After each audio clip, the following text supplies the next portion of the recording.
Hey, good afternoon. Bob here. It's actually, I take it back. It's still morning, 10:30. Friday morning, April 17th. I made a short video yesterday and I called it April 14th. Of course, it was the 16th when I bent the bindings for my next guitars. And as I was bending the bindings, I realized that I left one thing out. I make up my own purflings, whether they're ornate like herringbone or some kind of mosaic, or whether they're simple like just lines. I glue the veneers up myself, and anytime I glue a veneer which is eventually going to get bent, like on rosette making or bending bindings, because the purflings are glued onto the bindings when everything is straight and flat. I need to use a glue that can stand the heat of this bending machine. There are 3 200-watt light bulbs in here, and the inside of this cavity in here is lined with aluminum flashing, the same kind of aluminum flashing that you would use in roof work. So anyway, quite a lot of heat accumulates in here. Very, very, very hot. Don't ask me the temperature. I never measured it. But it's damn hot, I can tell you that. You could fry an egg on it. Anyway, I need a glue that can stand that heat. Not only when I glue up the veneers for the purflings, but also when I glue the purflings onto the edge of the bindings. I need a glue that can take the water and that can also take the heat. So, I've put some of the different glues here that I use. And I use a lot of Titebond 1. I use Elmer's for joining my tops only. I'll get into that in a second, but in case I forget, the reason I use Elmer's is it leaves a clear glue line, and it leaves a very thin glue line, almost imperceivable. Okay, so it's clear, dries clear, it's very strong. This is not Elmer's school glue, this is Glue-All. This is a stronger glue than Elmer's school glue. So this is Elmer's Glue-All. I really use it only for joining the tops, okay? Titebond, I use it for almost everything else. I used to use Luthier Mercantile, F as in Frank, G as in God, FG glue. They used to make a white glue which was very good and very reliable until it wasn't. About 20 years ago, 15 to 20 years ago, I was using it, and it had all this like grit in it. It was very strange. So I contacted LMI about the FG glue, and they said, we're working on it, we know there's a problem. And the way they solved it is they eventually discontinued it. You couldn't buy FG anymore from Luthier Mercantile. So I used Titebond. I used to use the FG to glue the fan braces and the top and back braces, but mainly the top braces. Excuse me, forget the back braces. I used FG for the top braces, and I loved that glue until it had problems. So now I use Titebond Original for almost everything, except when I am gluing up purflings or anything that's going into a rosette that is going to need to be bent on a hot iron. like herringbone, dots, dashes,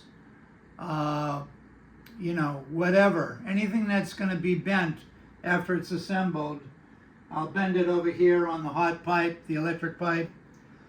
I always use Titebond 2 for anything that's going to go in here and be bent, or anything that's going to go on the hot iron and be bent. The pipe, the hot pipe. I don't have it within arm's reach. Okay, so you might say, I don't see Titebond 3 here. Titebond original, Titebond 2. Where's the Titebond 3? I don't like Titebond 3. I tested it. I don't like the color of it. I don't like the consistency of it. I'm not arguing its waterproof capabilities, because it's supposedly waterproof, submersible. I just don't like Titebond 3. It's the one with the green cap, and so that's just me. I do use Titebond hide glue. I mix it with ebony dust, and I use it when I'm putting my frets in. I put a little tiny dab on each end of the fret slot and a little dab in the middle, and I mask off on either side of the fret slot. Okay, it's a long story, but I mix a little of this on wax paper with some ebony dust, stir it up, and create a black hide glue. And I've used this for years. It's good even after the expiration date, but don't push your luck. I typically will use a glue for about a year, and when I get to the year mark, like this is 10/17/24, essentially I would be throwing this away if it wasn't a full container. What these little bottles are is, this is a Titebond 2, just in a smaller bottle. It's easy to put it on in a small bottle with a round hole versus a elongated sort of flat and square hole. This is Titebond 1 in the small bottle. Okay. While we're talking about tips and so on, I like the tip on the Elmer's school glue. Glue All. I like the round, thin tip. So I save these tips. And when I buy a new container of Glue All, I always put the old tip on. I don't like these tips. I don't like these at all. Okay, and lastly, talk a moment about epoxy. This is black epoxy, and this is fast setting regular epoxy. I get this from StewMac, and it does have a life. Recently I bought some. It lasted less than a year, and I had to throw it out. This is an older bunch, and it's still good. And this is black epoxy. And I use it for certain applications. I'm not going to go into all that. But sometimes in rosette making, I need black epoxy. I use it as a black mastic. And on certain repair work, I use epoxy. I don't usually use it in my own guitar making. Lastly, talk a moment about hide glue. When I learned guitar making from mostly Manuel Velasquez, Manuel used hot hide glue, and I have the double boiler thing, for mixing it. I have that, but I've stored it somewhere because we were going to move a few months ago. It's in a box somewhere. I haven't needed it since. When I do use hide glue, hot hide glue, I buy the granules usually from StewMac. I used to get them from Lithia Mercantile, and essentially it comes in different strengths, and you mix it with water, and if you know anything about hot hide glue, it has interesting characteristics. One of the things it's great glue, but you're always playing the temperature game with it. You got to put it on and you got to use it quickly. It doesn't have much working time. It has the advantage of being able to reheat it with a blow dryer or whatever. You can actually disassemble it. You can take it apart by heating it. But I used to work with it a little bit in the beginning of my guitar making career. And I remember the time I was gluing on a fingerboard with it, and I had all sorts of problems, and I cursed at it, and I don't know if I've used it since. But I do remember when Manuel Velasquez used to use it. He used it a lot. He didn't use it for everything, and I won't go into what he used it for and what he didn't, but because it's too long of a subject. But I do remember, and I'm not putting down Manuel or Alfredo, but the thing about hide glue is you really should mix it fresh every single day. And at the end of the day, whatever you don't use, throw it away. That's important with hide glue. In the Velasquez shop, I often saw them just pour in some distilled water in the morning. They used to make it very runny. It was almost water-like. It wasn't thick, it was very thin. You could dip a brush in it, pick it up, and it would just, it would drain off the brush just like water, almost. They used it quite thin. So when you do use hide glue, you've got to mix it properly. You don't want it thick, because it's a nightmare. And typically when you use hide glue, you've got to work fast. And my thought was, why not use modern glues? They're fine, they don't come apart. I hear this stuff about guitar joints creeping and these buzzwords like creeping. I've never seen any of that happen. So I'm not saying it doesn't, but I have never seen it. I've never had a bridge come off one of my guitars. I've always glued my bridges on with Titebond 1. I've never had a bridge come off.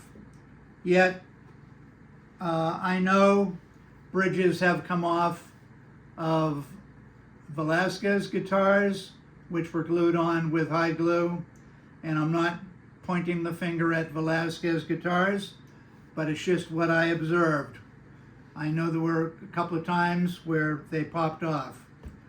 So it could be a number of things. Could be hide glue that's been diluted too much, whatever. So if you're going to use hide glue, I strongly suggest you throw it away at the end of every day and mix new stuff.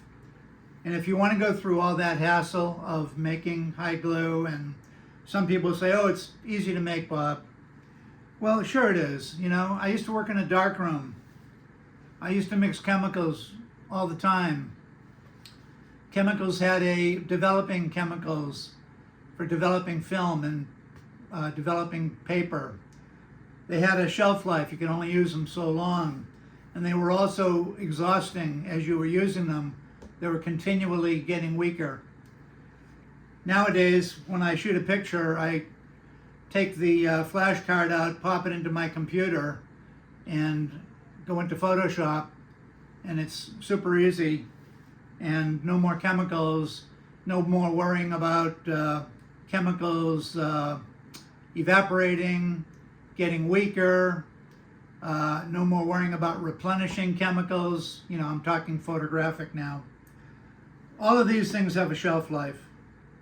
And anyway, but the simplicity of using Titebond or any aliphatic resin glue, I used to love the FG, but this whole thing isn't all about glues, this video.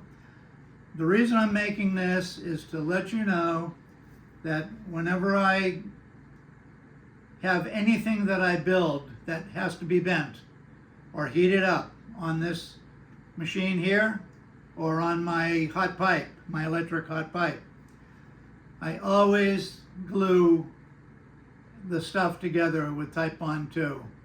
It can take the heat and it can take the moisture. It's great stuff. It's not waterproof, but they say it's water resistant, has a fast set time, stronger than wood, water cleanup, okay? There is a big controversy about hide glue versus aliphatic resin glues and epoxies and so on, super glues. I actually do use super glue. I use Zap. And I use super glue for a lot of little things, but nothing major. I never use it for a, let's say, a permanent bond, or I use it more for repairing guitars than I do for making guitars. I'm going to put that here. And this happens to be the thin viscosity. I also use the green, which is medium. It's packed away in a box here. Let's see if I can grab one here. Here's the green. I use Zap. Great stuff. And I use Accelerator sometimes with it as well. And the reason all this stuff is in boxes is because we were going to move. And now we're not. So that's another story. So wrapping it up, I just wanted to explain any purfling that is getting bent on a hot surface, Titebond 2 is I recommend this extremely highly. And it has a bit of a more yellow color than Titebond 1, but for anything that's going to get hot and bent on a hot surface, or my bending iron, wherever it is, usually it's right back here.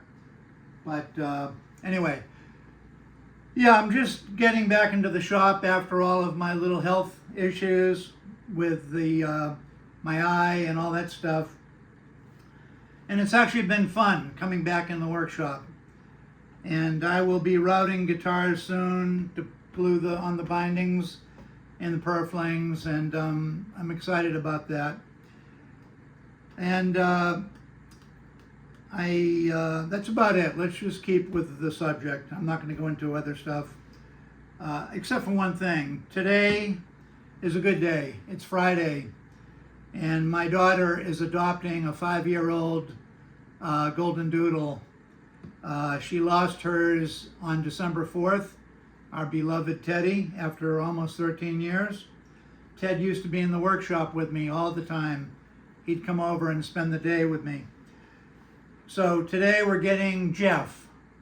Jeff is a 5-year-old rescue doodle, and we're terribly excited about it because we've already met him on Monday, and he's a high energy canine that doesn't shed.